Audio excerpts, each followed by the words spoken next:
Hey everybody, welcome back. It's Word Balloon, the comic book conversation show. John Suntress here. Interesting rerun today. It's Mark Millar from 2015. This is before the Netflix deal. Mark was on a brief American tour of a couple states and was in suburban Chicago. He did do a couple signings at, graham crackers in the city and also at one of the suburban sites as well. And I went to his hotel where he was staying and had a sit down in his room, and it was fantastic. And I loved this conversation. It was great. I think that one of the reasons why I'm rerunning Mark today is because, I just discovered, thanks to Owen McCauley, his wonderful new podcast where he's interviewing creators. I guess he started just a few months ago. I think he's got 12 episodes up right now. And, oh my God, these are great conversations with Johnny Romita and Bendis and Jeff Johns, DiDio, but also, oh my God, he got Carrie Bates. Carrie Bates, one of my favorite DC writers from the 70s. And in addition to that, a wonderful talk with Jerry Conway and J.M. DeMatteis. So many great stories from these people, plus artists, Laniel Yu and others that have worked with Mark over the years. So that's great, and it's just got Mark conversations on my brain. And while I'm waiting for the next new one, this is an opportunity to play this show. In addition to that, also, I like the perspective of this conversation because it's before the Netflix deal, and you'll forgive me, but I feel like I'm trying to convince Mark that as great as the movies for Kick-Ass and Secret Service have been, and his wonderful work with Matthew Vaughn, I'm like, Mark, your stuff would play great as a television show. And it felt like I had to convince him of this. So judge it as you will. Back in the day, Arthur C. Clarke, the man who wrote 2001: A Space Odyssey, was on a Chicago interview show with one of my interview gods, the great Studs Terkel. And this was made in 1962. And they were talking about space exploration in 1962. So this is still very early in the Mercury program. And they're speculating what they might find once we reach some of the other planets or the moon. And it's all speculation. And of course, the real history proved it wrong. I kind of have a similar feeling about this conversation with Mark, because again, it's Mark from a 2015 perspective before the Netflix deal happened. So judge it for yourself, but I think it's great. Mark Millar from 2015 on today's Word Balloon. We welcome back Mark Millar to the show. Mark hasn't been on for about 3 years. It's tough sometimes to get your schedules to coincide, especially when you're dealing with somebody that's on the other side of the ocean. But so happy that Mark found his way back to the States this past weekend, Chicago and New Hampshire, respectfully. And while he was nearby, I was able to sit down with him and have a great conversation. We talk about his current comics like Chrononauts and Jupiter's Circle, and we talk about some other comics as well. Recent movies like Kingsman, certainly Kick-Ass and Wanted figure into the conversation. His collaborations with Matthew Vaughn. Mark's thoughts on the current superhero television trend, and really does a lot of his stuff, or could some of his stuff translate into television as well as it has into films? Those are some of the questions we discussed with Mark in our first part of Word Balloon. Hi, everybody. Welcome back to Word Balloon. This is John Suntress with an important plea for 2023. You probably read the headlines. Word Balloon took a sponsorship hit that was pretty significant, and I'm asking you if you've ever been a fan of Word Balloon and considered making a donation through Patreon, a very meager but important subscription. I hope you'll consider it. It's going to be a challenging 2023, and I need your help. So if you like Word Balloon, if you enjoy the content, I'm not going to slow down and keep bringing you some excellent content. But I could really use your help via Patreon, patreon.com/wordballoon. If you can afford the price of a comic book, if you can even afford $1 a month, it would be greatly appreciated and help the cause to keep Word Balloon going at the level and intensity that I've been doing in the last 4 or 5 years, and bring you a lot more content and a lot of great interviews and interesting things about the pop culture world. Patreon.com/wordballoon. I could really use your help. Thank you for your attention, your time, and listening to Word Balloon. It's Faye and the Moon, the latest graphic novel from Franco and the Saturn Sisters. Faye, mourning for her missing mother, sits night after night below the moon that her mother loved dearly. One night she discovers she can pluck the moon out of the star-filled sky. Back safe in her house, she holds it close, feeling comfort at last.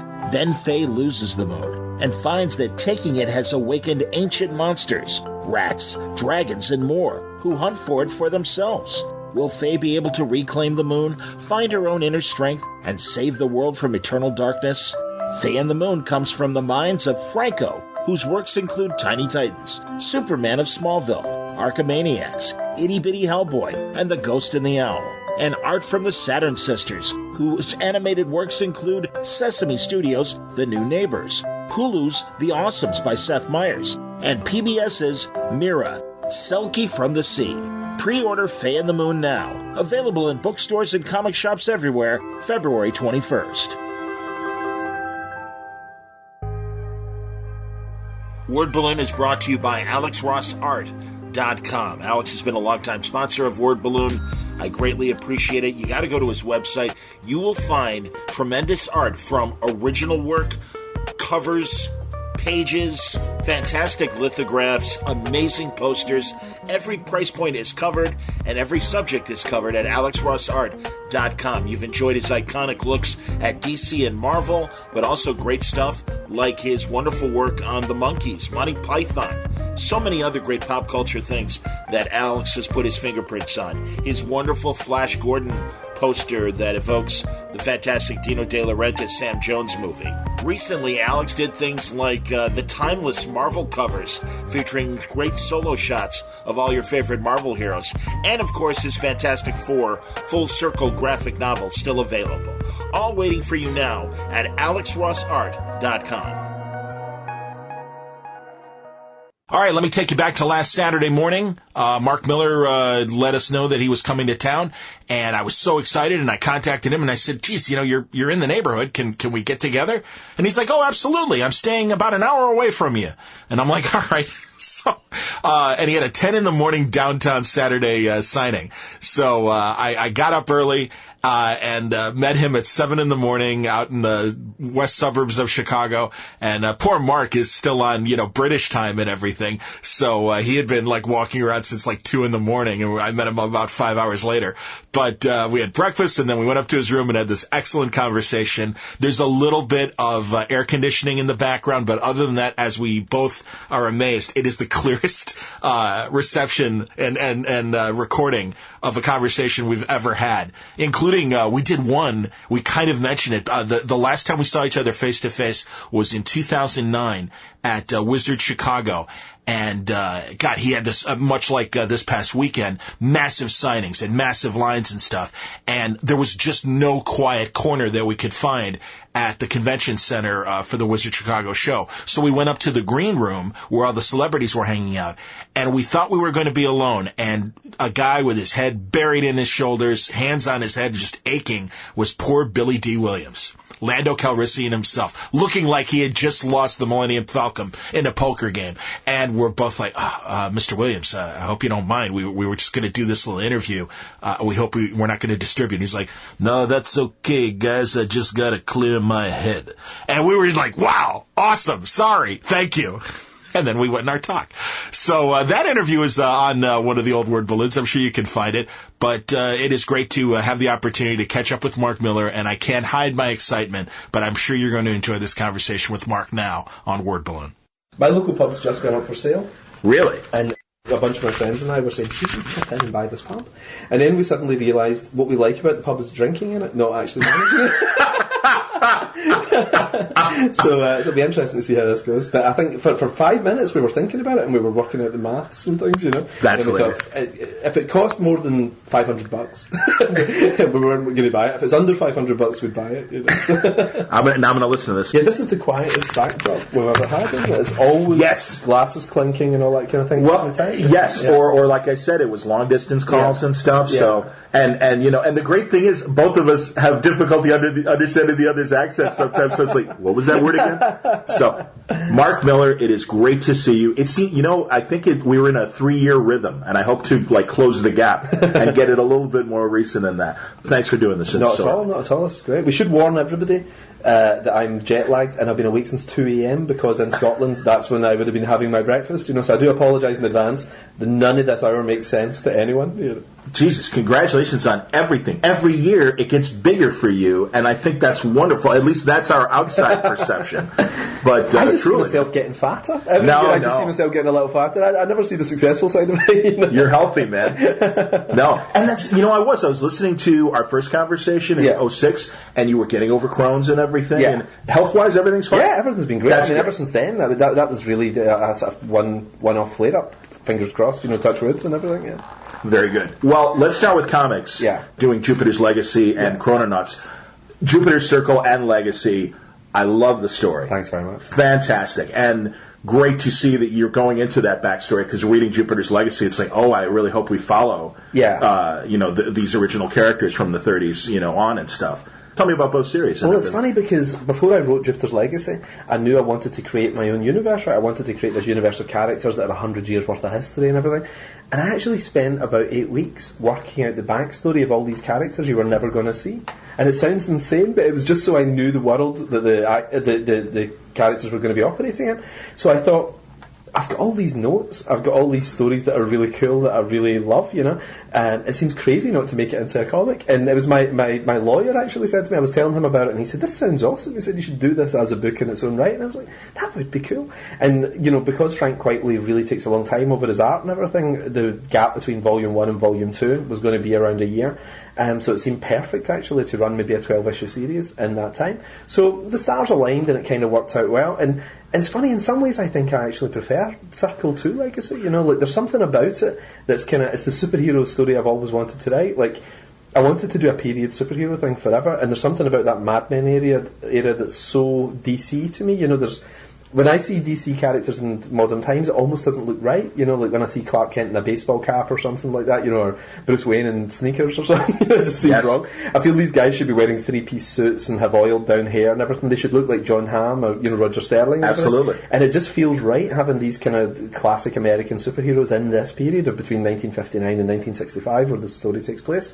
And it's such a fascinating time in American history as well, where you have a different America emerging in a very short space of time. So you've got this old world that's been around for a long time, and then a new world that's appearing. So things like superheroes against the race riots, or superheroes in this a period of J. Edgar Hoover where he's got America in his thrall, and where things we take for granted now, like a gay character having to be closeted because he would have to leave a superhero team. It's so different from if you're writing the Avengers or something now, where you could easily have a gay character and be openly gay. But it seemed fascinating to have somebody who had to even pretend to his teammates that he's heterosexual. So stuff that would actually seem pretty normal now, it takes on an entirely different resonance in 1959.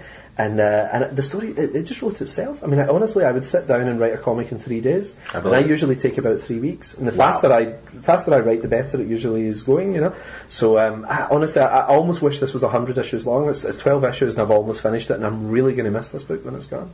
Well, that's interesting, because I wondered, and especially you saying that there is such a backstory, 100 years of these characters that you want to explore, that, like you said, it's the opportunity to tell these stories now in a way that you couldn't have told them in the 50s and 60s. And, that was part of the appeal with the Minutemen that Moore did with Watchmen, obviously. And also, Cavalier and Clay. That kind of thing as well. So, no, I agree with you. It does play well in the superhero world. And it gives the project a real grandeur as well when there is this history to all the characters. Like, the thing I love in Godfather 2, which people don't talk about much but I think is fascinating, is that Michael Corleone and Vito Corleone are the exact same age in that movie. It's an examination of a father and a son at the very same age, and how different the world is, for each of them. So you've got somebody in their very modest beginnings, and then you get somebody who's got incredible wealth and power, at the precisely the same age when they're both having young families and just getting married. And I really love that. There's something just really poetic about it. You know, that our lives are cyclical. You know, our parents, everything that we've gone through, our parents have gone through, and we sort of dehumanise our parents and we idolise them, and that's kind of what Jupiter's Legacy is about. That we don't see them as real people. And what I wanted to do with Jupiter's Circle was like take the characters who were idolised really in Jupiter's Legacy and show that they were just regular people, the same as the kids. Yes. So you can never imagine that your mother and father at one point were obsessed with each other, you know? And yet that must have actually happened, or your grandparents, you know. You can't imagine your grandfather ever worrying that his hair was cool enough and things like that, and yet it must have been the case because everybody was young once, and there's something kind of lovely and tragic and beautiful about it, you know, just that idea of like we all live roughly the same kind of life. And I wanted to do 2 superhero stories then that related like that, one about the fathers and mothers, one about the sons and daughters. That's excellent. And in Circle, I've read the first 3 issues, and 1 and 2 are kind of a little sub-story along with the big overarching story. Yeah. And 3 was kind of its own story. It seemed, taking the small-town girl and turning her from sidekick to lover. Yeah. And obviously that's still going to play out, I imagine. And we see it even at the end of 3, that the son certainly resents and knows what's going on and everything. And it's interesting because what I've done with this is I've taken superhero stories, you know, like classic tropes, you know, like fighting an alien starfish kind of thing, you know, in the first one, or fighting giant puppets and things like that, you know, it's like classic Silver Age imagery, and then blended it in with stuff that we would normally get in maybe, you know, like a Woody Allen film from 1979 or something, you know. So, I mean, issue 3's got Shades of Manhattan, which is, you know, the sort of beautiful 19-year-old girl, you know, who this slightly middle-aged man is obsessed with, you know, and somebody who is known for doing the right thing, being stupid and doing the wrong thing, you know.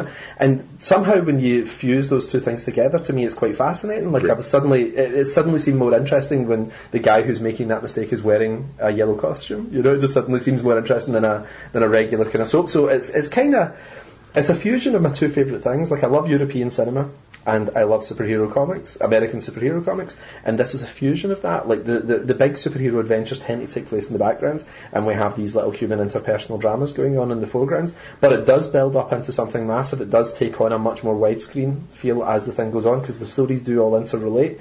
We're examining each of these 6 characters in turn, but then the stories meld and they blend and they become something enormous as we come towards the end of that year. So I'm very happy with it. It's worked out good. I wonder, and we talked about this before we started recording, I admire the fact that you've got so many different stories. You do your arc and you go away. Mm-hmm. We'll talk about that in a second. What I am curious about, and especially with something like Jupiter's Circle, to me it would seem like that is the kind of thing that would make more sense. Were you to translate it to film or TV, that it would make more sense as a TV show, because of the sub-stories, and you really want that large canvas. And I wonder, because it seems like now television has really become the long-form character study, and film really is the big splash for 2 hours and stuff. You know, 2 things.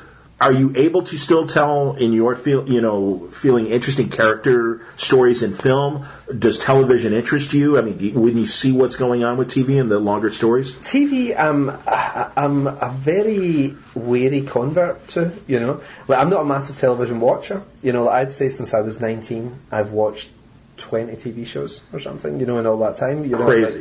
Like, it seems nuts. Every show everybody talks about, I've never seen it. Okay. You know? Except, I mean, I could honestly tell you the ones I've watched, and I have loved them. I've loved The Wire, love Mad Men, love Sopranos, I love Lost, Breaking Bad. You know, so there's like a handful of genius shows that I absolutely love.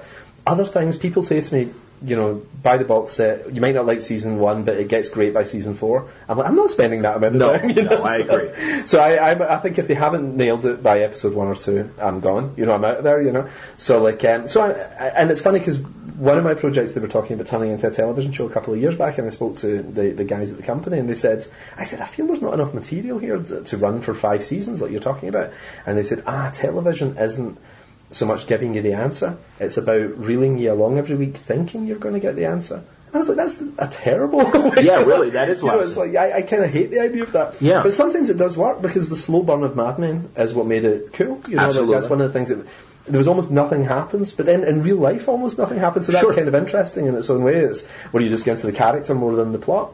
But I do see some awesome television too. Like I love Daredevil, the Daredevil TV I wanted show. to ask. Okay. I was obsessed with it. I was binging on it, and I was really busy that week as well. But I still made time to watch Daredevil. I loved it so much. Oh yeah. And so I do see some great stuff, and it does interest me. And there is one of my books that we're almost certainly going to turn into a television show. We've just done the deal, and we'll shoot the pilot and everything. Okay. So I'm skeptical of television, but I see there's enough really talented people in it that it could be good. And I do agree, excuse me, I think Jupiter's Circle actually would lend itself very well to television. And I sort of almost don't want to wait 10 years to do a prequel series of movies once we've done the Jupiter's Legacy movies. I cannot, we're going to make the Jupiter's Legacy movies relatively soon. That's fantastic. And hopefully that'll be maybe 2 or 3 movies. And then you would maybe have to wait and do the prequels afterwards. Whereas it would be quite interesting maybe to have a television series that's complementary to it. It couldn't come out before it because the Legacy has to set the standard and the style, and then the TV guys come in and maybe do a prequel series on television. And I think that could be interesting. And we've had those conversations, but there's nothing firm yet. Okay. And you too early to talk about whatever is coming to TV? Yeah. Okay. We did the deal actually about 3 or 4 months ago, but nothing's gone public yet. So it's actually not that hard to work out because there's only a couple of things that aren't in the works as films. So you just think, just have a look at the back catalogue and see. All right, do the math, everybody. We'll all do the math. That's fine. And that's the thing, because like Secret Service. Well, and actually, the difference of Secret Service as a film compared to the miniseries and stuff, which it always works, much like Wanted worked, and the little differences and stuff. Collaborating with Matthew Vaughn. Yeah. That really, congratulations on the two of you finding common ground and making such interesting movies and very different movies as well. There's a thread there. Yeah. But I do think that they've been great and fun. It's funny. The thread is the loser becoming something awesome, isn't it? I guess I wanted that as well. But it's quite interesting. That's a theme in all my. That's true. Yes. But yeah, it's funny that you mentioned Matthew, because that's one of the things that puts me off television as well, is that, no disrespect to people who work in TV, but somebody like Matthew is a world-class director, who can deliver action scenes, like the final 25 minutes or something of Secret Service. You could never do that as a television show, True. And then when you work in the budgets as well, if you think something like Jupiter's Legacy would be a $200 million movie to make. So that would mean in television terms it would be $100 million an hour, which would be impossible. That's never going to happen. So you're never going to have directors or writers or actors, at the same level that you can get in cinema. I don't know, man, because Scorsese did Boardwalk Empire, and the Wachowskis and Straczynski, have this Sense8 that is a new show that's on Netflix that just debuted last week. But I don't know how much is like a big television show. What's the budget for one hour? I don't know either. But I keep hearing that Netflix is truly. They just bought the rights to a Brad Pitt movie and beat up the other studios that we'll run it. That's the thing. It seems like Amazon and Netflix are putting huge amounts of money, and I don't know, man. It just seems like and you're right as far as the spectacular film that does need over-the-top special effects, but like Daredevil's a great example even smaller ones, though, I wouldn't name names or anything, but I know that the Hit Girl sequences in Kick-Ass 1 are so fantastically choreographed, and the guy who does them is a guy called Brad Allen, and you couldn't afford Brad Allen on a television budget. Okay. The sequence where she runs down the corridor at the end of Kick-Ass 1 is 3 weeks' work. 2 to 3 weeks work. Okay. And television couldn't afford to shoot a fight scene for 3 weeks. They would shoot it in a day or 2 days. But comparing to the Daredevil stuff and everything, look at those elaborate fight scenes. Those look good, but I don't think they're as good as Brad Allen. And certainly, more acrobatics. And it's funny, I'm only through episode 9 because I'm savoring Daredevil. I'm taking my sweet time. That's wise. I wish I'd done that, because I was like, "Where's the next one?" And somebody said, "Oh, you've got 14 months to wait." I was like, "What?" That's why, exactly, man. Yeah, you were very wise. I was the glutton. No. And I know they're making Jessica Jones now. Yeah. So and I imagine there's going to be some sort of common thread there as well. No, it's interesting because, and really, dude, I go back to when Wanted was in production, and that was like when Sin City was coming out and everything, or around that same time. I don't know, or close enough that. It seemed like, Miller's got the hot hand. And now the other Miller's got the hot hand. And that's fantastic. Wanted was 08? 08, yeah. Okay, so in 6 years, good God. This pile of movies, and I'm happy. But, it just seems like TV, they're all saying, oh, that's where you can tell the longer story, the bigger tapestry. But again, I can appreciate your own tastes, and also the fact that you're still seeing a lot of great, European films. Yeah. The Europeans are still making slick crime movies and great little, tight little action movies and stuff. I think the American stuff is great too, though. I think we've never lived in a time as good as the last decade. I would say for superhero cinema and things, comic book cinema, it's fantastic. I think at the other end, there's great stuff as well. There's great comedies, there's great dramas. Television's never been better than it is right now. The stuff I grew up with was Manimal and Automan and things like that. Me too. I love the fact that we have something as good as Daredevil now. But we've got, I don't know. I think it's a multiplication factor almost. It's like there's never been as many talented people working in the industry as I think there is right now. It's the same in comics, same in television, same in cinema. It's amazing. I remember when I was 17, looking forward to seeing Mannequin. Thinking Mannequin looks pretty good. And there was maybe 3 films a year that was actually any good. Well, come on, man.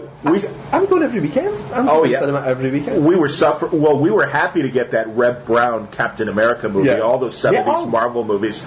No, man, I know. I'm only a couple of years older than you. Yeah, man. Yeah, I was there first day for every one of those movies. Were they in theaters over by you? Yeah, okay, because they were TV over here, Oh, things you got as a TV pilot, we got as cinematic releases. Sure. So things like this Nicholas Hammond Spider-Man, that was like Star Wars. It was 1977 you had Star Wars, 1978 there was Nicholas Hammond Spider-Man. Outstanding. And I went to see that 4 times in the cinema. I went 4 times. I was obsessed with it. And then somebody said, they're making a TV show of this too. And it was only years later I found out, no, that was just an episode of the TV show you were watching in the cinema. That's hilarious. No, and I know that even in the 60s, shows like The Man from U.N.C.L.E. and things like that were released in Europe and everything as feature films.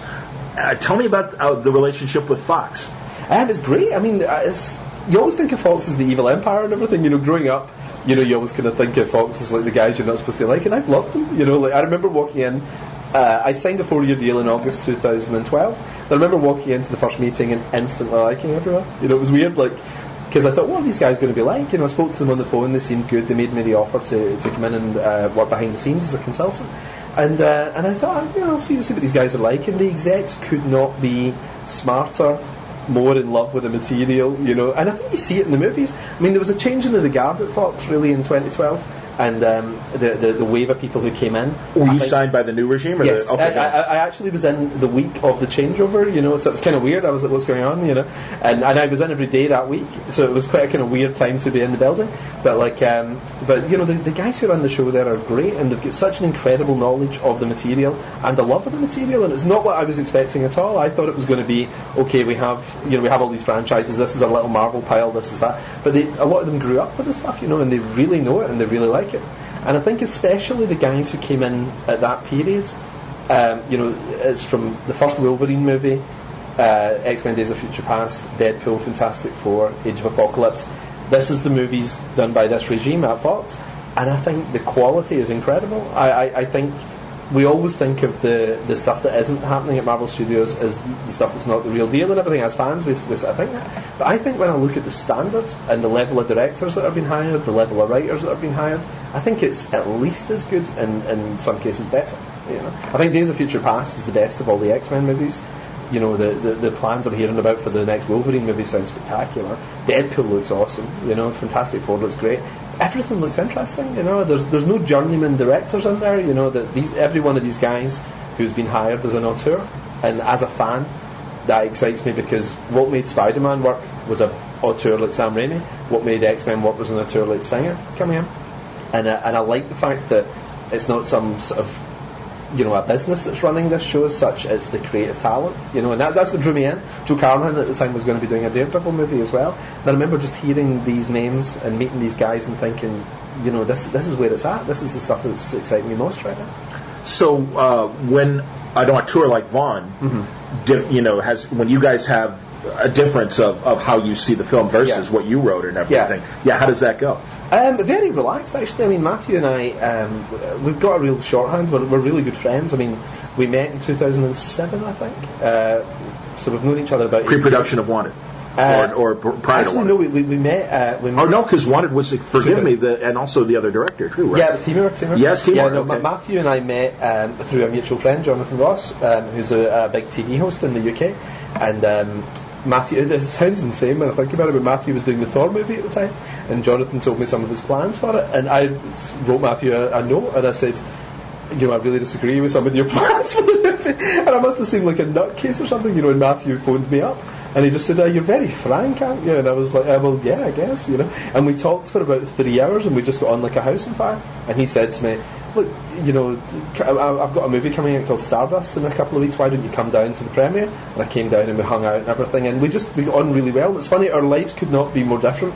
We're both about the same age, you know. We were both born within 18 months or something of each other, but our lives were in such different places. Like, he grew up with butlers, living like Bruce Wayne and everything with the kids, and like you know, he's now got bodyguards. He's married to a supermodel and everything. You know, he's you know, he is a Bond villain. He's essentially a Bond villain. And I just grew up this ordinary kid in the west of Scotland, but weirdly, the thing that we have in common is we love all the same things. Like, and it's a really powerful thing, that, you know, like, when two geeks meet, it's quite a powerful force, isn't it? Because we tend to love the same music, television shows, cinema, comic books, you know, everything.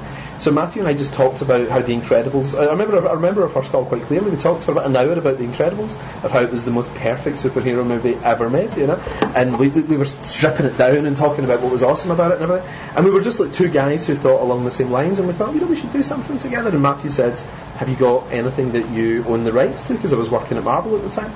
He said, I can see they're using a lot of your stuff from the Marvel movies, you know, like a lot of the plans that were coming from the book you've done. And he said, you know, have you got stuff you own yourself? And I said, I do actually, I've got a couple of things. And I sent him down Kick-Ass and American Jesus. And he read American Jesus first and wanted to do that. And then he read Kick-Ass and jumped over to Kick-Ass instead. I really think that you especially, and your films, we're just seeing now the audience react to not popular franchises. Yeah. Say what you will, at least there was some sort of understanding of Iron Man when it came out. But certainly Wanted, it was a whole new thing. Yeah. You know, I think there's a slower burn. Yeah. And it seems like your films, even the Kick-Ass movies, did. I'm sure the DVD sales certainly boosted, you know, the money that came in from the box office. Great, yeah. I mean, you know, it cost $28 million to make, and we made $100 million theatrically, and another $140 million on DVD and Blu-ray. So, I mean, on a $28 million investment, did great. It did like $240 million. But like, no, it's interesting. Like, you know, you imagine there's a direct correlation between how famous something is as a concept and how big it performs as a movie, but it's not the case. Like Blade. Like, Blade was the first you suddenly thought, hang on a minute, these movies are making a fortune, but Blade never gets past issue 20 as a comic series. That's true. No, you're right about that. And Iron Man as well, like you say. I mean, Iron Man, people have heard the name, but they don't really know what it was prior to 2008. Right. They didn't really know what it was. There was a cartoon, roughly, you know. In the 60s. You know, but in the same way there was a Submariner cartoon. Right, you know, absolutely. It wasn't a big thing. And I always loved Iron Man, but like, but it never really quite caught on as a comic. And I remember even when the Iron Man movies were coming out, the comic sales were always pretty flat. They were always about 35 to 40,000 sales, and they've never really spiked. You know, Iron Man's an odd thing. It never really quite found its audience, but yet the movies now make over $1 billion. You know, so it's fascinating. My last episode was Marvel's press conference announcing Bendis and Dave Marquez taking over Iron Man. That'll be interesting, because I think that's got a real shot. That's got a shot. Yes, and now that people really are informed and everything, it will be, and that's why each time an Iron Man movie or any of these major, even the Avenger movies, I do ask the Marvel guys, are you seeing anything as far as, you know, the upwards in sales and everything in comics? The cool thing is, and now they've got the cartoons to kind of fall back on, and so if there's a movie hit, you know, certainly making a cartoon is more important than obviously making a comic book or whatever. I mean, you know, it seems like that's like the reverse effect. I meant to ask you regarding, and when you said The Incredibles, I know you've got a kindergarten superhero idea. Is that an animated thing that you might? No, it's live action. It's live action too. Yeah, okay. we're doing that at Fox. I sold that to Fox about 2 years ago, and the what's it called? Kindergarten Heroes. Kindergarten Heroes. The guy who's done the screenplay has handed in his final draft now. You know, so we'll see where that goes from here. But I quite fancy doing something a little different. Like, I think, like, I've got 3 children, and like they can't really see what I do for a living, which is weird. You know? It's kind of like Arnold Schwarzenegger in True Lies. You know, it's like they don't see what I do every day. You know, and like, and I love the idea of doing something that they could be a part of. And it seems awful, especially when you go somewhere lovely and you get a limo and things like that. The studio puts on an amazing spread for you, and the kids are sitting in a hotel room with a babysitter. And it just seems wrong. So my plan is to do some stuff that's a bit more sort of family friendly. And Chrononauts is like that, and Starlight's like that, and yes, pretty much. It's interesting actually, because I've got the rep as somebody who does quite hard stuff, but interestingly, most of my stuff has been PG. Like, see, over the course of my career, when you look at it, the last 15 years, the Ultimates, I couldn't get away with things in the Ultimates or Ultimate X-Men or anything set in the Ultimate Universe. I couldn't get away with things that you could get away with in the regular Spider-Man books. Like, I think there was some words I couldn't say. Like, I can't remember if I could say "what the hell," but I don't think I could. In Ultimate, yeah, it's funny. You think that Ultimates is weird. is quite yes, hard. And especially early on. Yeah, but if you actually look at it, we did the illusion of being adult, but there's nothing adult really in terms of what you're seeing or hearing. So there's no blood at all. Like, you actually don't see any blood in it. Heightened sexuality. There's nothing. There's zero. Not nothing blatant. Yeah, well, there's people who have relationships and things, but you never saw anything like resembling nudity, and the violence was very subdued. Actually, there was the inference of violence as opposed to actual violence. So it's weird. I've actually almost always worked under the PG-13 rules. So a couple of things I've done, like Kick-Ass, Nemesis, Wanted, So interestingly, they've been very popular, but they've been the sort of darker stuff. But generally, the stuff I do is quite light, which is a surprise to people. So whenever you see something like Starlight, people say, "I've never seen you do something that light before." And I was like, "Well, almost everything I did at Marvel was something children could read, really." Interesting. Well, and now I'm curious about two things. One, let's talk very fast, because Ultimates and Hitch's style, and the fact that it had kind of this big budget movie look. Were you looking for that when you got Hitch, and you wanted kind of a cinematic look for Ultimates? I didn't want it to become a movie. But I'm just saying in terms of visual. Yeah, I wanted a cinematic visual, because the way I was seeing it in my head was something that felt cinematic. Like, I tend to think quite cinematically. Like, the visuals that are in my head are quite cinematic. Like, I don't see it in a cartoony style when I'm doing superheroes, because I think it's interesting. I actually think that real life in comics is looked best when it's drawn cartoony.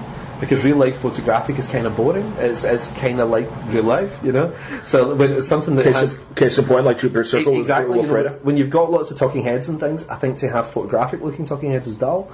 But if you have people that have a quirk to their artwork, it's really interesting. And that's why, like, underground comics or independent comics, traditionally, I think have been done in a slightly more quirky, cartoony style, because they tend to be real life subject matter, and the blend is what makes it work.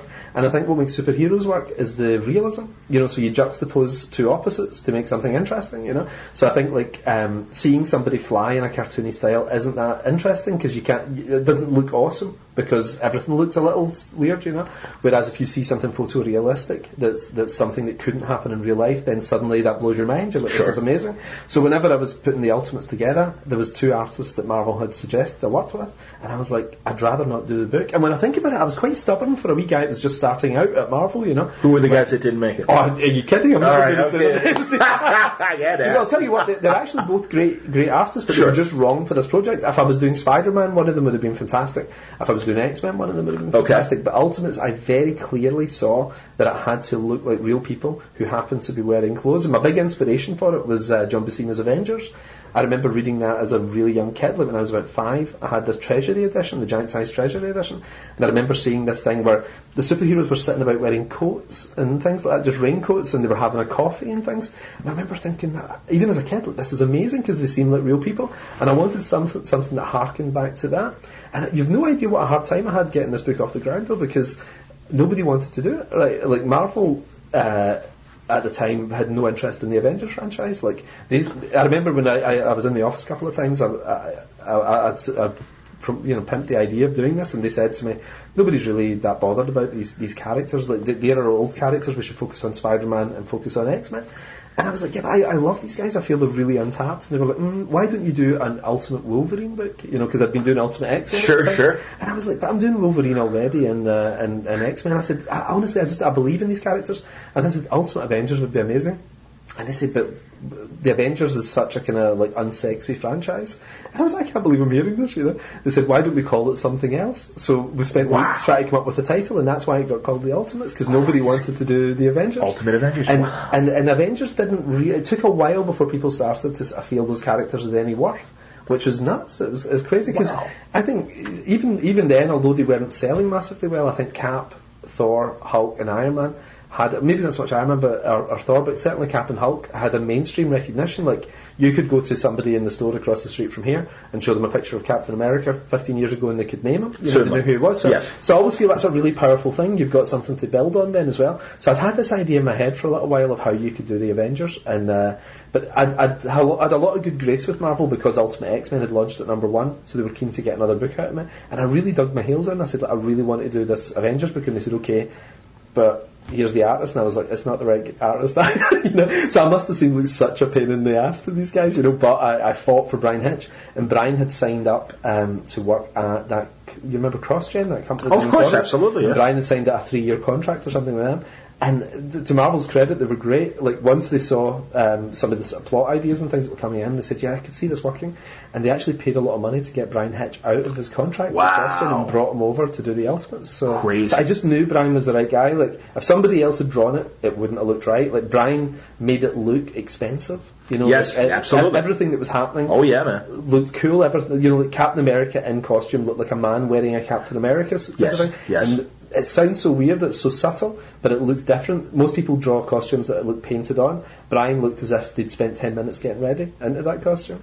Well, and obvious, and I know you've been getting this question a lot lately because I've been watching a lot of your recent interviews and stuff. How does it feel watching the Marvel movie universe happen? And a lot of those seeds are your stories. Certainly the Ultimates and the Avengers. Captain America Civil War coming up. God, that's got to feel great. It is. It's funny, I mean, even like Winter Soldier, I mean, I have no involvement with these things at all, No, and I realize that. I go along and I'll be surprised, like Cap jumping out without his parachute and everything. And I was like, that's the scene I did in Ultimates, So there's little things of the helicarriers crashing and everything at the end. There's little moments where you sort of think, oh. But I mean, Avengers is the most overt one. I mean, Zach Penn said, from the Chitauri right through to, all the scenes with Cap and his old girlfriend, go back to see his old girlfriend and everything. There's all these little moments that were in that original screenplay that Zach had written, and and it's very flattering. It's really nice and everything, but it's kind of weird because it's something I did so long ago. I mean, it's weird to think, but I actually wrote the Ultimates. I started it 13 years ago, 14 years ago, Jesus. And I left it, in 2006, quite a long time ago, So it's weird something having a bit of a second life, like working at Marvel was an amazing experience, but in some ways it feels like university or something to me. It just feels like what I did before I do what I currently do. So yeah, it's nice. I mean, it's good, but I mean, now I just look at it purely as a fan, I've no interest in working there or anything. You don't talk shop with Joe or Brian or anything? Oh, no, the people I know. But I'm saying in terms of, hey, this is like certainly Guardians being the big surprise that it was and everything. Oh, no, I mean, that's a different thing. I mean, in terms of working, but I mean, Joe and Brian and everybody, of course, I mean, they're pals I'll know for the rest of my life and everything. I love those guys. But weirdly, we don't talk about work, that's good. Which is funny, we'll drop each other emails, or if we see if I'm in New York, the first thing I'll do is call Joe Quesada, I'm going to see Joe in a few weeks' time, but San Diego. Probably just when I'm in New York. Oh, okay. So I'll call him up. So I mean, we socialise and everything. We all hang out. But I feel as if the period of Marvel was my period at Marvel, and I always think it's a mistake to go back. I think for everyone, whenever you've done something and you go away, and then you come back, it's never quite the same, good. Or no, I understand. For everyone, for the writer, for the artist, and for the reader, I understand. Occasionally it does. I think if you come back and do a short thing, like a special project, it can be interesting. Because you do have ideas, like Frank Miller came back after 4 years and did Born Again, which is his greatest work at Marvel. I mean, everything Frank Miller does is amazing, but what he came back with was phenomenal. It was incredible. Oh, yeah.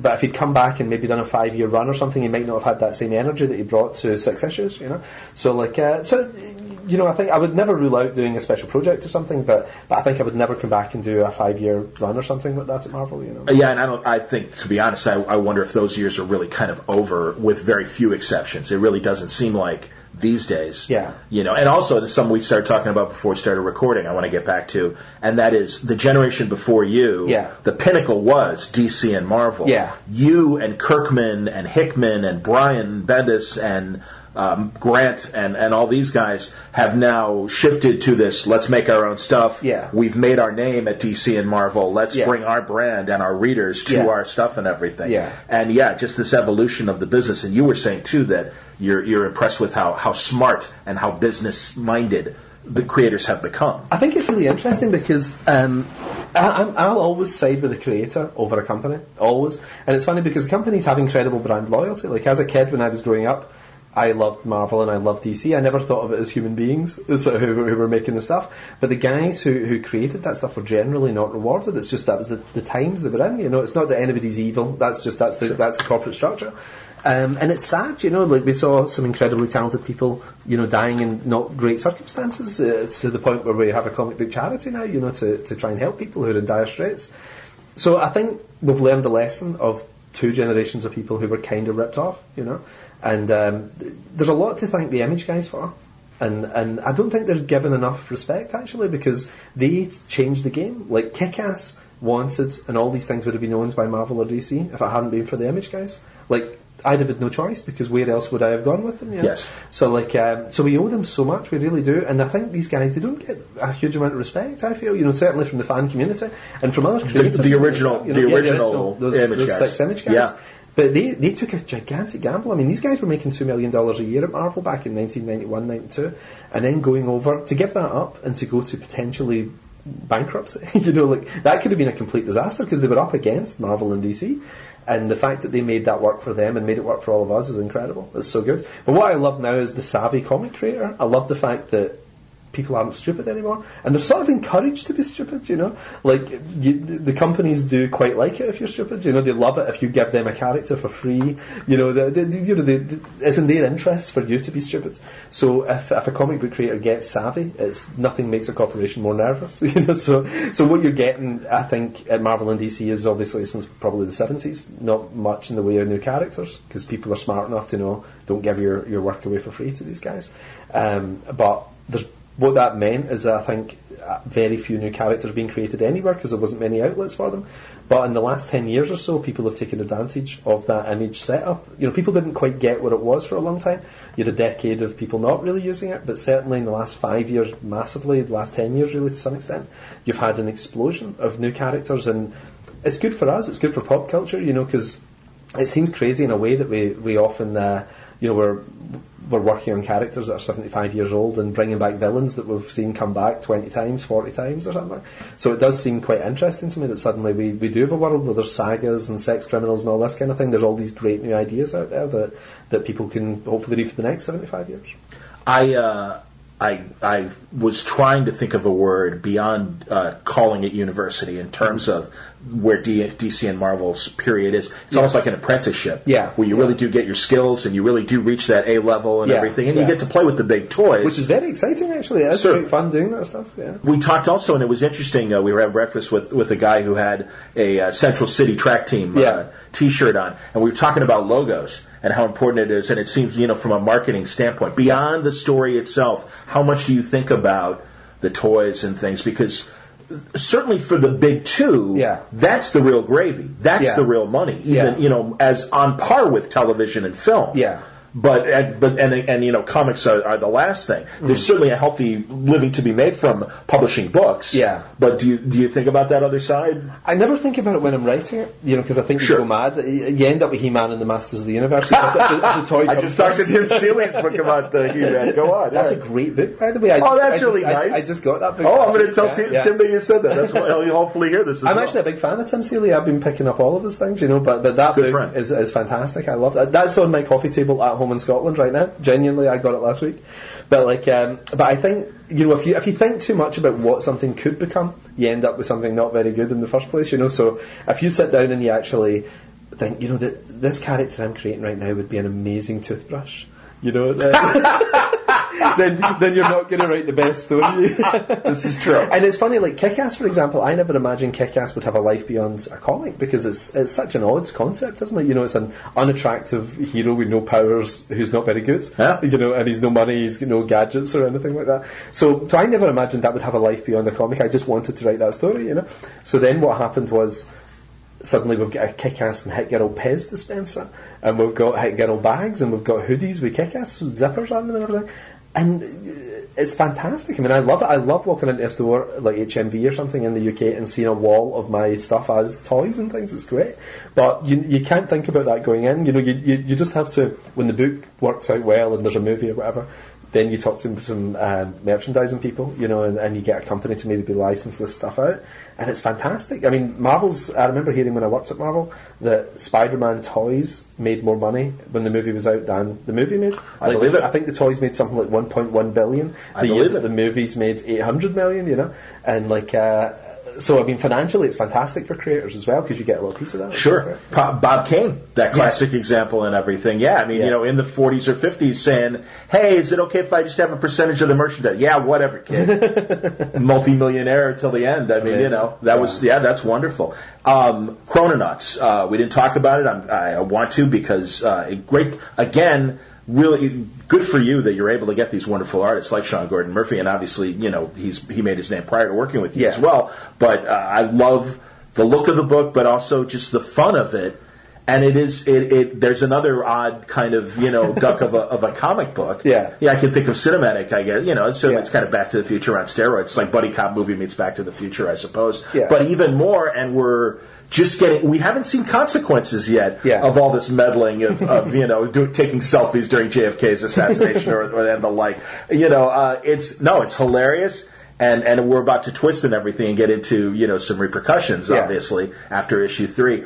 But there's a fun book that, again, lends itself, I think, to a movie idea. I would think so. You know, I think most things could work as a movie. If they work as a comic, they tend to work as a movie. I think I can almost think of no comic I love that wouldn't be a great movie. You know, like Watchmen, weirdly, is one of the ones that is difficult because it's a 12-act structure. So that doesn't necessarily work as a movie. Well, and that's why I thought with Jupiter's Circle, too, to learn the lesson of Watchmen, because we all said when we was talking about a movie, it would make a much better HBO series. Exactly. Let Terry Gilliam do it on HBO, please. Yeah. You know, because most comics have a 3-act structure, though. Yes. Know? So they tend to work very well. Like, like Batman Year One would have been a great Batman movie, you know. Great cartoon. Yeah, Kingdom Come's a fantastic setup for a movie and everything. So I don't know, I think most comics I love do tend to work as movies. I genuinely can't think of a single example. Dark Knight Returns, all my favourite stuff, I can't think of anything that wouldn't be a great movie.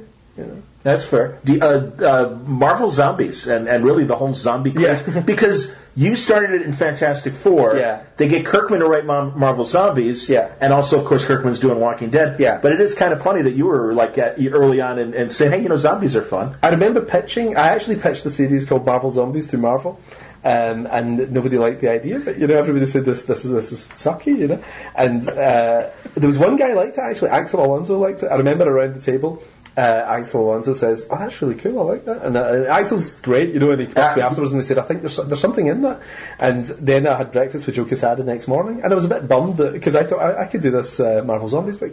And Joe was like, "I don't know, I'm not sure." He said, "How would you like to do Ultimate Fantastic Four?" And I was like, "No, I want to do this Marvel Zombies thing." And he said, "Why don't you put the Marvel Zombies in Ultimate Fantastic Four?" And I was like, "Oh," and that sort of suckered me in, you know. So I did 12 issues of Ultimate Fantastic Four, and the first 3 and the last 3 with the Marvel Zombie characters, you know. And then they did the Marvel Zombies spin-off series from there, because I think they realised this visually it's something that worked very well. Because the visual I started drawing this thing of a stretchable zombie, you know, like Reed Richards as a zombie, and I thought there's something quite creepy that you run behind the door, you lock the door, but the zombie can slope down under the door and come in and get you. And I thought that's terrifying, you know. And that's what I pitched to Marvel when I was sitting at the table with everyone, and everybody was like, "That's the worst idea I've ever heard."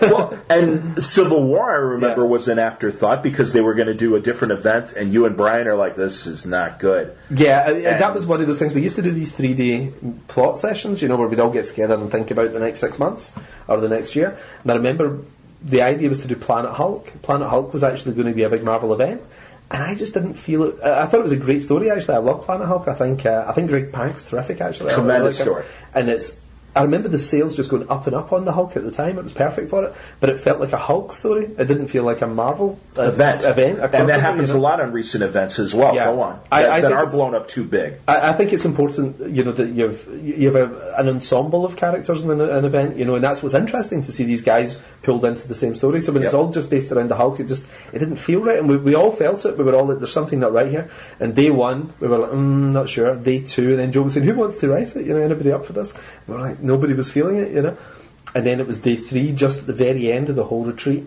like Civil War just sort of worked out, and I think it's funny. It's one of those things that sometimes you get a whole bunch of people together in a room and you come up with nothing for a couple of days, and then there's just one final conversation and the whole thing just explodes. It works out great. And at the time, I remember thinking, this is the biggest pain in the ass I've ever had in terms of working, but I'm so pleased that it's worked out, and people, it's a lovely thing to have on my shelf, and it's been made into a movie now and everything, and people really like it. It's one of those things people talk about, and it's one of those milestones like Secret Wars or Crisis or whatever, but it was so difficult at the time. I remember as I was writing it thinking, this will be over soon, it was fun to do.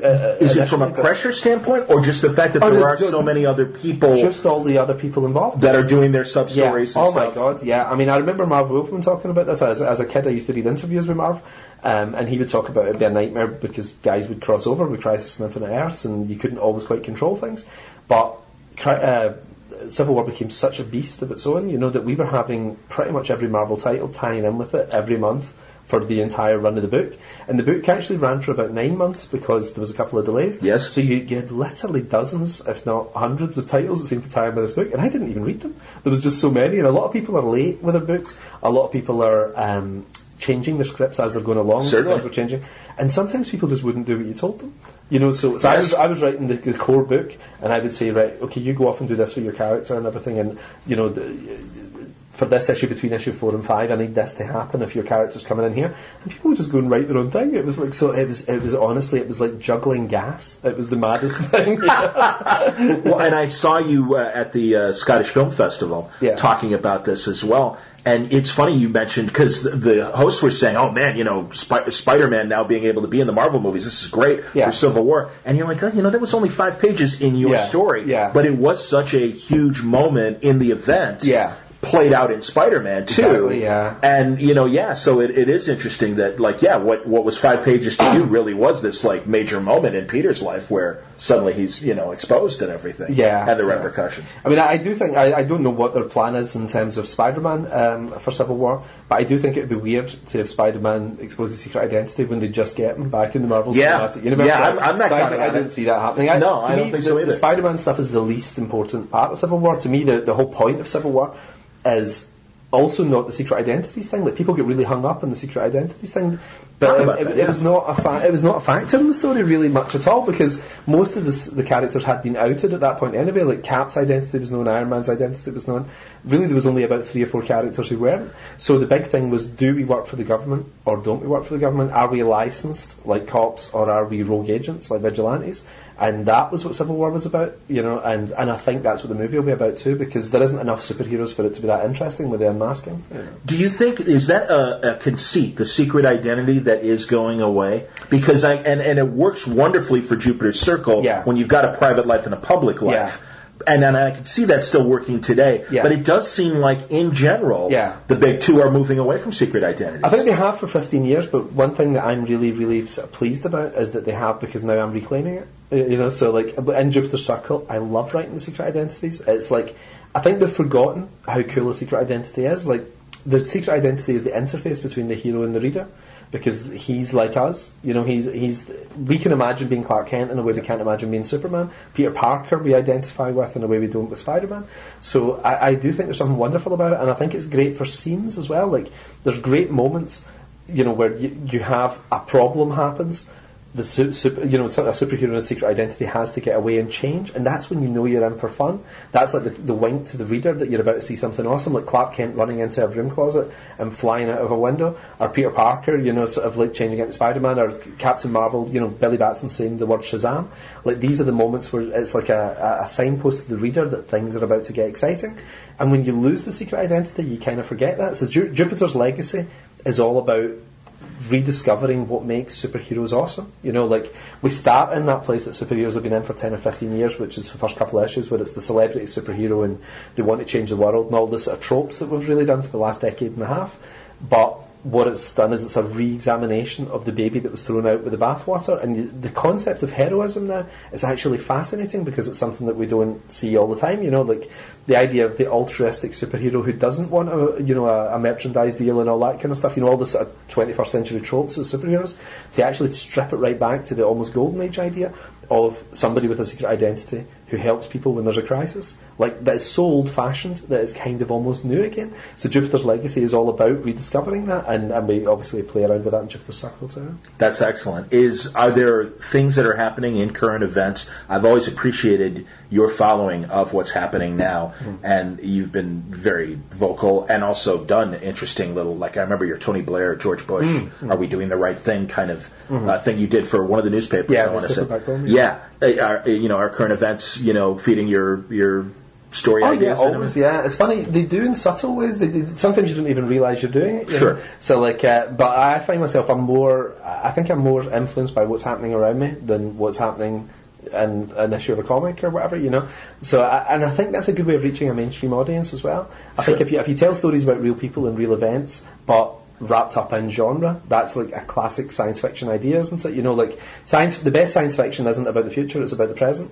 And I think I try and bring that to my stories as well. Like, I like to write about something that anyone can understand. I think this is what I love about creator-owned. Like, whenever I used to do company-owned characters, I used to give my books to my family, like my brothers or whatever, or cousins, and they would say to me, I've no idea what's going on. Because they've got no back history of the characters. Right. Whereas if you hand Starlight or something to them, they get it, and they read it, and now they actually read my books in a way that they didn't for years, excellent. Which is quite nice. God, thank you for mentioning Starlight again, because good Christ, I love that. It was great. Thanks. I'm a huge space opera fan. Yeah. And it really, I got to meet Buster Crabbe when he was in his 70s. Yes, I was 12 years old. He came to Chicago with a revival, kind of what you see at like memorabilia shows. Wow. And it was just him with a couple episodes of Flash Gordon and stuff, and just talking about the old days. It was fantastic. That's amazing. And he's like one of my absolute heroes. I respect it. Well, I was thinking it would be fun to put today's social media geek world into the old days, and have people go, well, who's better, Buster Crabbe or Crash Corrigan, or some of those other old serial kind of heroes and stuff like that.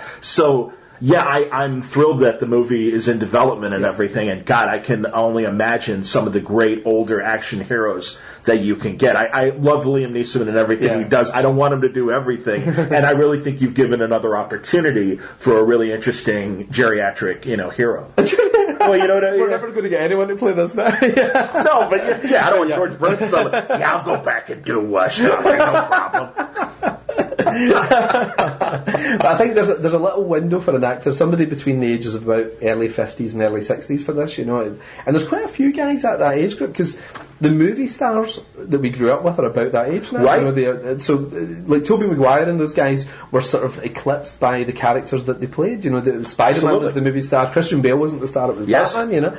But whereas the Liam Neeson's, the Mel Gibsons, the guys Norris, 60, Stallone, they're all around 60. Those guys, yes, late 50s or 60s. Yes. So there's quite a lot of good people to choose from, and that's something that we're talking about now. The script's done now, so the idea is to find the actor, and that's really exciting. Like Chrononauts and Starlight will be the two that will be done next, So fantastic. So it is exciting hearing the names being bandied about now that we're looking at for possibilities. God, man, I can't wait seeing cracking open a pyramid and finding a fighter plane and stuff like that surrounded by me too. Egyptian stuff.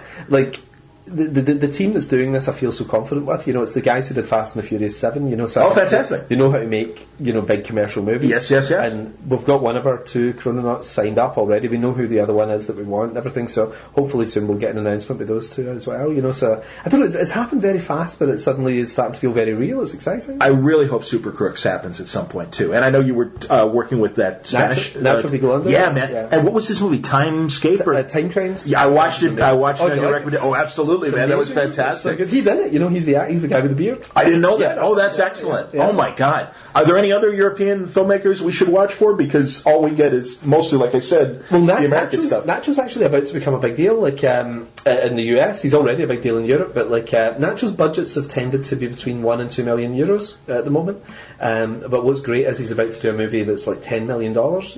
And actually, I think it's going to be even more than that now because he's just signed up Anne Hathaway for his new movie. Oh, fantastic! And it's such a great concept. It's called Colossal. This is his next picture. And I've held Super Crooks off because different people have asked for it, and I made a promise to Nacho that I don't want anyone directing it apart from him.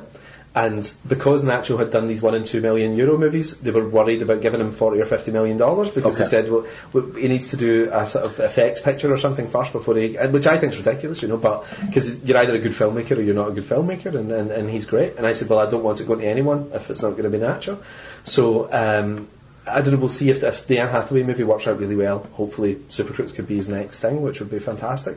But the concept for Colossal is so great. The idea is like, I hope this is public. Yeah, it is public. That's good. Okay. Like, there's a giant monster attacks Japan, right? Like a Godzilla-style monster, and starts smashing the place up. And this girl's watching it on TV. And when she raises her hand, to scratch her head or something, the monster scratches its head. So they get some sort of symbiotic. And then when she bends over or whatever, the monster bends over and she realises that she's got this link to the monster. Wow. And she doesn't know why, but then she thinks she'd just broken up with her boyfriend and, she hates her boss and things like that. And she thinks, I'm going to bring this monster to New York and destroy everyone I hate. Wow. Like Fantastic Voyage, or Forbidden Planet, rather. Forbidden Planet. And it's so ridiculous. Wow. I love it. So it's a romantic comedy with a monster in it. That's hilarious. So it's like The Devil Wears Prada meets Godzilla. That's really funny. Wow, that's really, really interesting. But Nacho's great. He's just great at these little odd ideas and just carrying it through. He's got a great superhero idea that I hope he does one day too.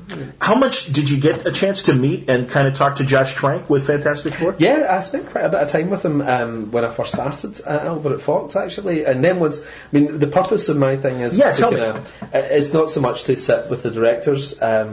It's more sort of behind the scenes with the execs, and sort of do planning sessions like who would be a good director to bring in for this thing, what character could be exploited here, in some way, does this character work well as a buddy movie with that character, that type of thing, so we chat about that kind of stuff. Okay. But I talk, once I read a draft of the screenplay, I'll talk to the writers and things as well. So Josh Trank and I spent a few days together back in 2012 before he really got deep into Fantastic Four. So we got to hang out, and it was really interesting because I was a massive fan of Chronicle. Me too. That was my favourite superhero movie that year. One of the best. Avengers was out, No, but truly one of the best, and on a shoestring too, and to achieve what he did. Yeah. So he was a really interesting guy and really exciting to hear his plans for Fantastic Four. And I knew right away something interesting was going to happen. It was going to be unlike anything that you could imagine for a Fantastic Four movie, and he showed me a lot of the sketches he'd done and stuff like that. So I think Josh is great. I mean, I love the fact that there's that eclectic mix of directors there. You've got guys like Matthew, you've got Brian, you've got James Mangold, and you've got somebody like Trank, and a bunch of new guys that they're bringing in now too for the next wave of stuff. Real quick, have you seen the final cut of Four? I haven't seen the final cut. I've just seen chunks here and there. But I haven't seen the assembled thing. Matthew Vaughn had seen it though. Matthew saw like an unedited version, like a first run at it, and he was really impressed. He thought it looked good. Some of the we hear about directors coming in and out of films. Obviously, we've seen with the superhero films coming out of DC and Marvel and stuff, that it is more producer run, it seems, than director run. Yeah, so it is that auteur of film versus what seems to be working, certainly in the Marvel world and everything, of, look, if this director isn't working, get him out of there, the train is running, we'll get another guy in that can do the job and do it well. Yeah. But it is different. We're about to see it with Ant-Man, with Edgar Wright and the swap around. Trank, in and out of Star Wars and things that are coming up. What, as someone that's been on the inside, can you quantify? I mean, again, in the case of Matthew Vaughn, it seems like he's still an auteur and able to get his voice. And again, working with your stuff might make it easier. But Matthew finds it a lot easier because he finances his own movies. So, like, well, there you go. Usually, a director goes cap in hand to the studio and says, "Give me $100 million." And like, what Matthew does is he says, "Here's a DVD of my movie. Would you like to distribute it?" And it's crazy. But he borrowed $28 million for Kick-Ass. He borrowed $81 million for Kingsman. So fantastic. It's crazy. So I mean, they could end up being the most expensive home movies ever. But he's so good that he's managed to sell them and sell them well, and they've done great for him. So, but the other guys, that does concern me actually, because I do think I think comics and movies are more related than people think. And what happened back in the early 1990s in comics was the guys who were the auteurs of the comic book industry faded away from the big two, and the big two started bringing in a lot of talent they could control. So they had people who would write parts of stories and bring in other people to write other parts of stories, and you had to buy all the comics to understand everything that was going on. It was like the marketing guys were writing the comics. It almost felt like it was very editorially driven. And I do see that happening cinematically as well, which is interesting, you know, with Marvel and DC, that it does feel as if there's guys sitting behind desks engineering this stuff instead of the Sam Raimis and all that, you know. And that's what I do like about Fox. Like, the Fox guys do step back and let the directors call the shots, which is the important thing, because you're making a movie, you're not making a marketing thing, you know. Sure. So so that's something I do think that they have to watch, because you do see some cheap talent being brought through. Like, I know they don't spend the same kind of money on writers that they did 5 years ago. You know, like they slashed the budgets for writers, and that's a slightly worrying sign. But then sometimes you do find people who are, you know, sort of new to the blockbuster who turn out to be fantastic. Like, who would have guessed the Russo brothers would do an amazing Captain America movie? James Gunn has turned out, I think, hands down the best Marvel movie of the lot. You know? Question. And James isn't a guy who was a superstar director prior to that. He's become one now. You know? Yes, but he wasn't. I've always been a fan. I've been into him for years. But but Marvel, I think, you know, sometimes they'll go cheaper and find guys who are not very good, but sometimes they strike gold with people like James Gunn. So I do think it's interesting. Like, TV directors tend to cost less money, and I do see that there's a bit of an appetite for those guys coming through. So it's something they have to watch. But, you know, the quality's been good. I don't think they're invincible, though. You know, I think Thor 2 was a bad movie. Iron Man 2 is a bad movie. That's interesting. I liked Thor 2. Iron Man 2 was definitely the weakest of the three. Yeah, and the Avengers 2 is weaker than Avengers 1. Yeah, but in both cases, I still thought entertaining. But go on. But it's true. It's bad. So I do think the lesser movies. You can never be complacent. And I do remember in comic book terms in the early 1990s, Marvel were a juggernaut. You know, they were unassailable. And then very quickly, once they started to feel that the brand was more important than the creators, then you had a massive drop in quality and a massive drop in sales. Massive. Absolutely. I remember. Dude, I walked away. A lot of us walked away. It was Armageddon. Yes. It really was Armageddon. Yes. And it hit the industry as a whole, you know. So I do think that you've got to keep the quality quotient, and you've got to pay the money and get good writers and good directors generally. But so far so good, you know. I think, like, you know, Marvel generally do a good job with the movies. Fox do a great job with the movies. Sony look like they're getting their act together and everything with, you know, the deal with Marvel and everything. So I'm very optimistic in the way it's going. DC, fingers crossed. Who knows? You know, sure. We'll see what happens. But as I heard you say in the Scottish Film Festival as well, one blockbuster and they'll fix it. Even if Batman Superman doesn't work. For whatever reasons. Hopefully. Fine. That'll just mean until the next 2 years when they come up with something else. Exactly. Because I think, do you agree that these guys are kind of not totally bulletproof, but they will serve, like the comic book genre or superhero film genre is safe and not going to be one bad film and we're out. I think what will happen inevitably is there'll be superhero movies will have to go away. You know, I think that's inevitable at some point. You know, because or certainly not be as dominant as they are. You know, they'll still exist in some form. They'll pull back a little bit. But something will happen. You know, where maybe the crown gets taken by Star Wars this Christmas. You know, that's a real possibility. Sure. And then what's interesting is sci-fi for the next 10 years or whatever. You know, so I think we'll never go away now as the comic book movie, because like Sin City, 300. Kingsman, Road to Perdition. These are all comic book movies. Absolutely, you know? And there's nobody would say, "Oh, I'm not going to see something that's an adaptation of a comic book movie," but they might say, "Oh, I'm fed up with Iron Man." Right. You know, so there'll be characters that disappear and new ones that emerge. Like Ant-Man could have 6 great movies ahead of him. You know, I think it looks a lot of fun. You know, that could work. I'm hoping, but you might find people are a bit tired of something else. You know, it goes away for a while. I do think there'll be an inevitable decline of superhero, but I don't think it's going to happen anytime soon. I think the stuff coming up is still so strong looking. Like, I think Marvel's 5-year plan looks really interesting, and I'm going to go and see those movies, you know, and I'd imagine most other people will too. Where it goes after 2020, who knows, you know. Agreed. But even if we get 20 years as a run of superhero movies, that's a lot better than it used to be when we'd be looking forward to Mannequin. All right, that's a good place to button it. Hey, it's my 10th year doing Word Balloon. Wow. And I want to thank you for being part of it for 9 years, because in 2006 is when we had our first conversation. Wow, that's crazy. And truly, I'm always interested in what you're thinking and what you're making. And continued success with the current projects of Chrononauts and Jupiter's Circle and Legacy, and the Legacy movie coming up as well. And yeah, man, it's a really interesting time, and I'm glad that you're a big part of it. And thank you. Absolutely. Well, you tell wonderful stories, Mark, and I'm just glad that the audience keeps widening and appreciating what you're doing. Thanks very much. That's very kind. So there you go, from 2015, 8 years ago, Mark Millar. And again, I urge you to check out Mark's podcast. It's on YouTube. It's called Millar Time. And these are wonderful conversations that he's having with a lot of our favorite creators from the present and the past. So make sure you check that out. Always on the lookout for another great podcast. And Mark delivers. Of course he does. He knows what he's doing. So I hope you enjoyed our conversation today. More great stuff coming this week on Word Balloon. Ram V is going to join me during the day on Tuesday for a Word Balloon chat. And I hope you'll join us for that, talking about his wonderful run on Detective Comics and a whole lot more. And then we'll see how the rest of the week plays out. I got a couple other irons in the fire and just waiting to get confirmation from everybody.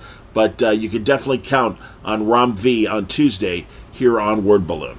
Thanks a lot for listening. Until next time, Word Balloon is a copyright feature of Shaky Productions, copyright 2023. Stay safe, stay happy, stay healthy.